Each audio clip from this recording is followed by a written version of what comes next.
ઓય અહીંયા તો કાલ તે તાર ભાભીને હું કીધું તું કા શું થયું? તારે જે કાંઈ વાંધો હોય ને પેટમાં દુખતું હોય ને એ તારે મને કહેવાનું, એને નહીં કહેવાનું, નકર હાથ ઉપડતા વાર નહીં લાગે. તો મોટા ભાઈ મેં કઈ હાથમાં બંગડિયું નથી પહેરી. વાહ, લગ્ન કરાવી દીધા એટલે આમ જોતો મોટા ભાઈ સામે કેમ બોલવું ઈ ભાન નથી. હું તો તમને કીધું નહીં કીધી હતી, પણ તમે સોચ્યા હતા મારો નાનો ભાઈ, મારો નાનો ભાઈ. આની કરતા આના લગ્ન નો કરાવ્યો હોત તો સારું હતું. તને નહીં ખબર હોય તારી હાટુ છોકરી ગોતવા એકે ગામ કે એકે સીમ બાકી નથી રાખ્યું, અને શહેરમાં ભાટકા ઈ તો નોખું ત્યારે તને માંડ મળી છે. હવે એમાં કઈ તમે મોટો ઉપકાર નથી કરી નાખ્યો, ઈ તો તમારી ફરજમાં આવે. આ તું નથી બોલતો, તારી ઓલી સુરપંખા રહી ને ઈ બોલે છે.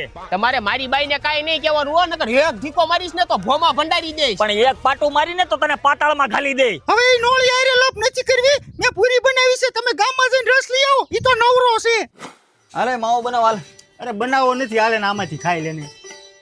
અય નાના અહીંયા હાલ. સોડા બોડા પીવી છે?